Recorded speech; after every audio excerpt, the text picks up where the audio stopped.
imagine, just for a moment, that the world is ruled by a small group who control everything of importance. Governments, big business, and the media. It sounds somewhat unlikely, but now imagine that this all-powerful group comes from another planet, and our rulers are in league with them. Now, that sounds really, really unlikely, and yet plenty of apparently sane people are convinced that it's true. They own you. They own your emotions, and you basically belong to them. I think they would kill people, and that's on the record too. If you can control someone's sense of reality, then the human collective mind is putty in your hands. So, has someone been handing out space cakes? Or is this the biggest alien conspiracy of all?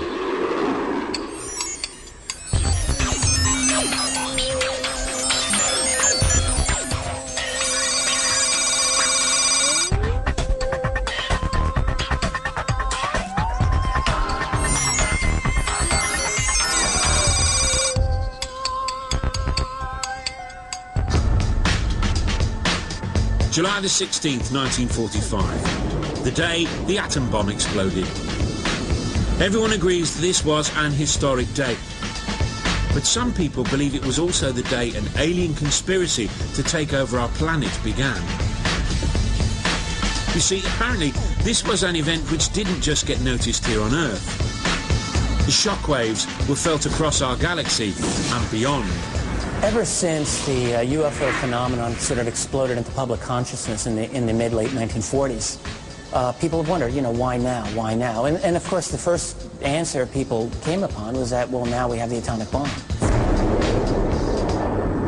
When we set off the first atomic bomb, there was such energy released that probably created ripples throughout our solar system, perhaps throughout the galaxy.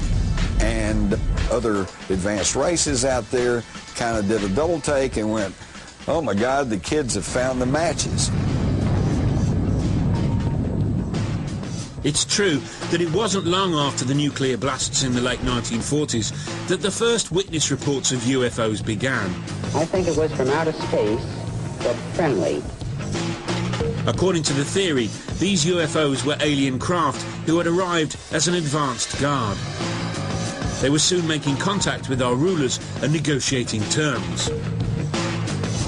And if the theory is to be believed, an international conspiracy then began to hide any evidence of this contact. It's a cover-up which is still in full swing, or so some believe. Meet Peter Gersten, an all-American criminal lawyer. When he's not suing people and doing all the other things lawyers do, he's taking on the US government. And that's because ever since he was a boy, Gersten's been fascinated by UFOs. Some people would just go out and buy a toy ray gun, but not Gersten. Instead, he has spent much of his career trying to prove that the American government has been hiding its extensive knowledge of aliens and alien contact. I was the first and only attorney ever to bring any lawsuits against the U.S. government for UFO-related documents that actually made it into court. His dogged persistence and knowledge of the American Freedom of Information laws eventually led to the release of hundreds of previously unseen documents. I must have brought about 10 lawsuits. Even when they release documents, they've always withheld something within those documents. This affidavit is a perfect example. Half the affidavit is blacked out. If UFOs do not pose a threat, if UFOs do not represent an advanced technology, then why is this all deleted? Why indeed? He says these documents reveal the American government's obsession with the UFO phenomenon, which began during the 1940s and 50s.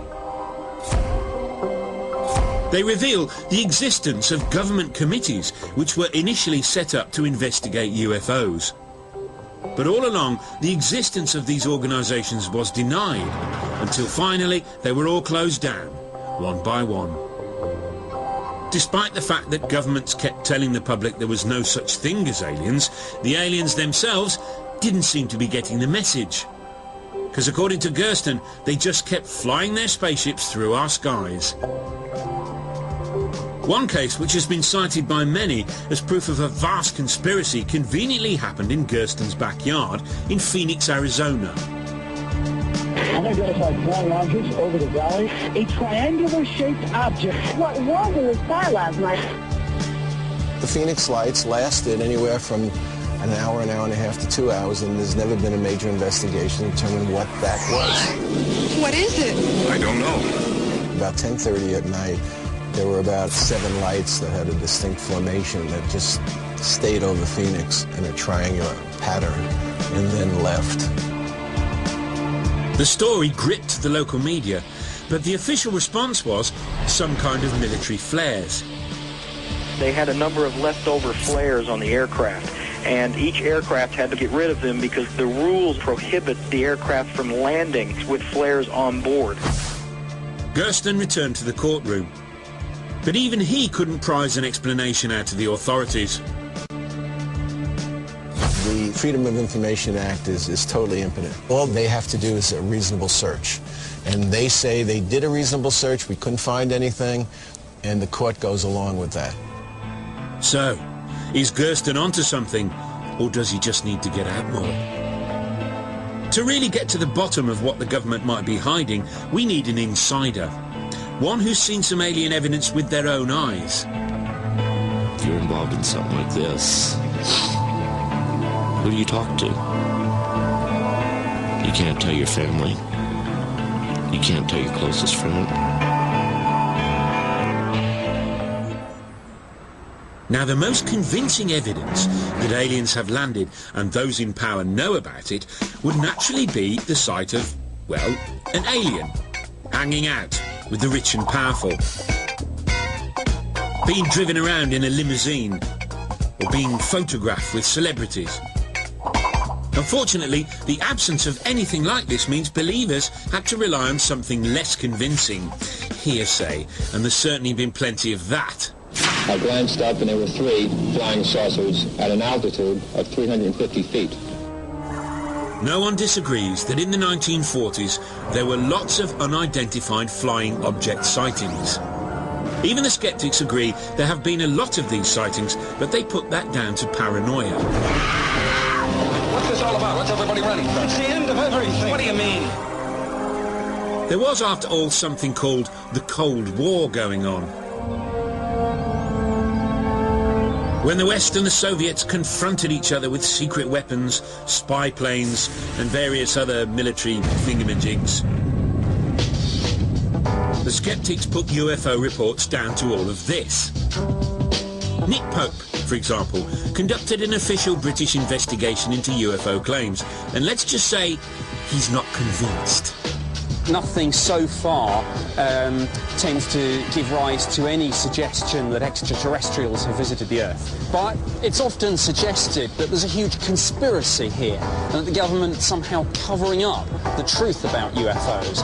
Well, having headed the UFO project for 4 years, I can categorically say there's no truth in that whatsoever. For believers, though, the more governments deny, the deeper